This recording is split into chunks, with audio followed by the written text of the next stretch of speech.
Hello दोस्तों, आप सभी का स्वागत है प्रगति गया के यूट्यूब चैनल पे। मैं आर के रंजन आप सभी को बहुत बहुत स्वागत करते हैं। तो आज हम लोग देखने वाले हैं हिंदी सब्जेक्टिव क्वेश्चन आंसर, जो कि मैट्रिक बोर्ड परीक्षा में सीधा आ जाएगा। अगर इस पीडीएफ को आपको ज़रूरत है तो हमारा टेलीग्राम चैनल प्रगति गया को आप ज्वाइन कर सकते हैं और वहाँ से जाकर इस पीडीएफ को आप प्राप्त कर सकते हैं। अगर किसी बच्चे को ऑब्जेक्टिव और सब्जेक्टिव नोट्स की आवश्यकता है तो मात्र उसके लिए 99 रुपया लगेगा और इस नंबर पे वो कांटेक्ट कर सकते हैं व्हाट्सएप के थ्रू या तो कॉलिंग के थ्रू। तो आज का चैप्टर जो है हमारा काफ़ी महत्वपूर्ण चैप्टर है, जिसका नाम है श्रम विभाजन और जाति प्रथा, जिसके लेखक है भीमराव अम्बेडकर। इनका जन्म 14 अप्रैल 1891 ईस्वी में महू मध्य प्रदेश में हुआ था। ये फर्स्ट चैप्टर का आज हम लोग सब्जेक्टिव क्वेश्चन आंसर देखने वाले हैं, जो कि काफ़ी महत्वपूर्ण है और सीधे एग्ज़ाम में पूछा जाएगा।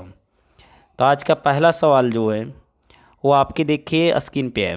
पहला सवाल है, लिख रहा है, लेखक किस विडंबना की बात करते हैं? विडंबना का स्वरूप क्या है? विडंबना का मतलब होता है दुख। तो देखिए इसका उत्तर लिख रहा है, बाबा साहेब समाज में व्याप्त उस विडंबना की बात करते हैं जो समाज में जाति प्रथा के रूप में पैर जमाए हुए हैं।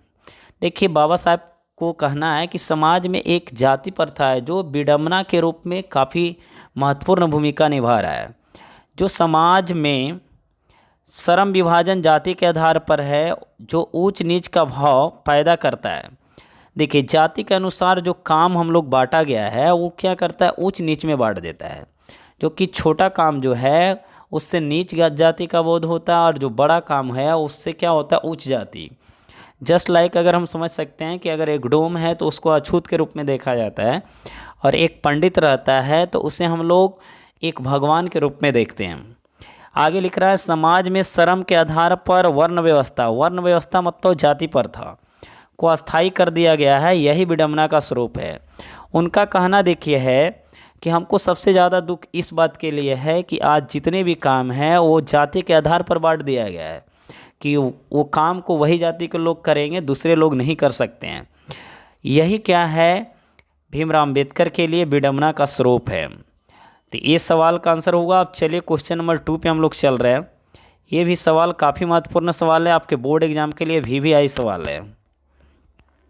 सवाल लिख रहा है, जाति भारतीय समाज में श्रम विभाजन का स्वाभाविक रूप क्यों नहीं कही जा सकती? जाति जो है भारतीय समाज में श्रम विभाजन का स्वाभाविक रूप क्यों नहीं कही जा सकती?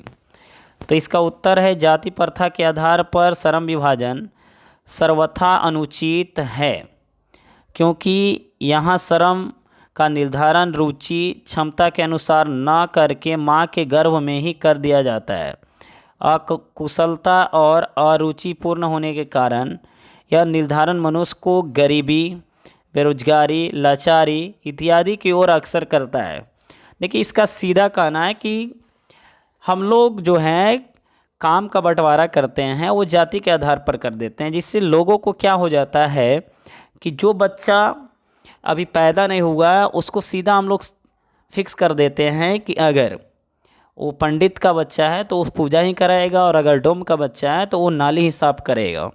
तो ये हमारे लिए काफ़ी क्या है, विडंबना की बात है, काफ़ी दुख की बात है। और उससे वो क्या होता है, बच्चा को उस काम में रुचि लगे या ना लगे फिर भी वो काम को करता है, जो कि हमारे लिए काफ़ी खतरनाक है। और उस काम को बच्चा दिल ना दिमाग लगाता है और बस काम चलाओ करके ही वो करता है, जिसके कारण वो गरीबी, लाचारी और अपने परिवार का भरण पोषण सही से नहीं कर पाता है। तो अब क्वेश्चन नंबर हम 3 पे चल रहे हैं। जाति प्रथा भारत में बेरोजगारी का एक प्रमुख और प्रत्यक्ष कारण कैसे बनी हुई है? बहुत इंपॉर्टेंट सवाल है क्वेश्चन नंबर 3। तो देखिए सवाल है हमारा, ये सवाल जो लिख रहा है कि भारत में श्रम विभाजन का आधार जाति है। देखिए कहा जाए तो भारत में जो काम का बंटवारा किया गया, श्रम मतलब काम होता है, उसका आधार क्या है, जाति है। इस जातिगत विभाजन के आधार पर जो व्यक्ति जिस कार्य को कर रहा है वह जीवन भर उस कार्य को करेगा, चाहे उसकी रुचि हो अथवा ना हो। देखिए अभी ये बताएं आप लोग को कि देखिए यहाँ जो है बेरोजगारी का प्रत्यक्ष और प्रमुख कारण इसलिए जाति प्रथा को कहा गया है कि कोई भी अगर व्यक्ति अगर जिस कास्ट में जन्म लेता है वो काम उसको अच्छा लगे या ना लगे, जीवन भर वही काम करना पड़ता है, जिसके कारण वो क्या हो जाता है, बेरोजगार हो जाता है और प्रत्यक्ष रूप से बेरोजगार हो जाता है। तो अब हम क्वेश्चन नंबर 4 पे चल रहे हैं। लिख रहा है कि लेखक आज के उद्योगों में गरीबी और उत्पीड़न से भी बड़ी समस्या किसे मानते हैं और क्यों?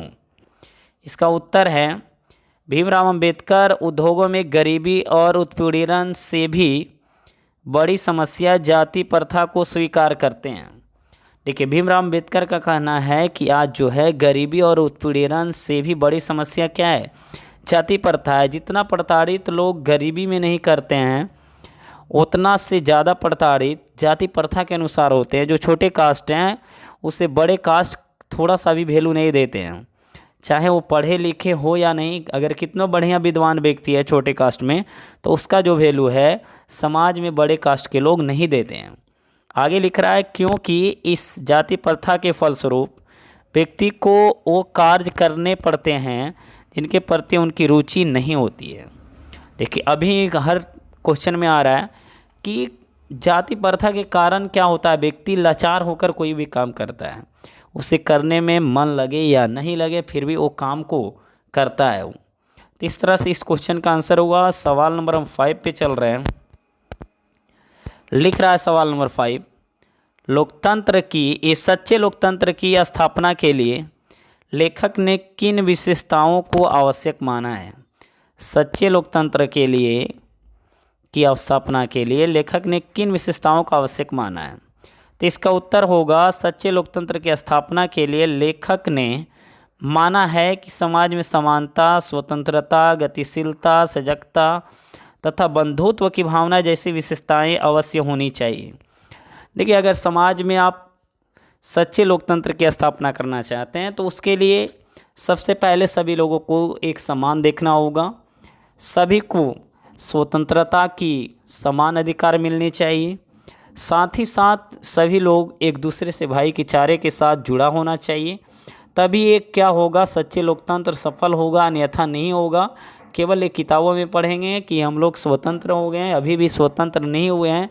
जाति के द्वारा हम लोग क्या हैं, अभी भी गुलामी में जी रहे हैं और कोई भी काम नहीं करना है फिर भी हम करने के लिए मजबूर हैं। तो इस तरह से इसके 5 जो महत्वपूर्ण सवाल थे इस चैप्टर का, वो 5 सवाल को करा दिया है। कैसा लगा आप लोग कमेंट बॉक्स में ज़रूर आप लोग कमेंट करें और इसी तरह का वीडियो हम फिर लाते रहेंगे प्रत्येक दिन। तो जय हिंद, फिर मिलेंगे नेक्स्ट वीडियो में, तब तक के लिए धन्यवाद।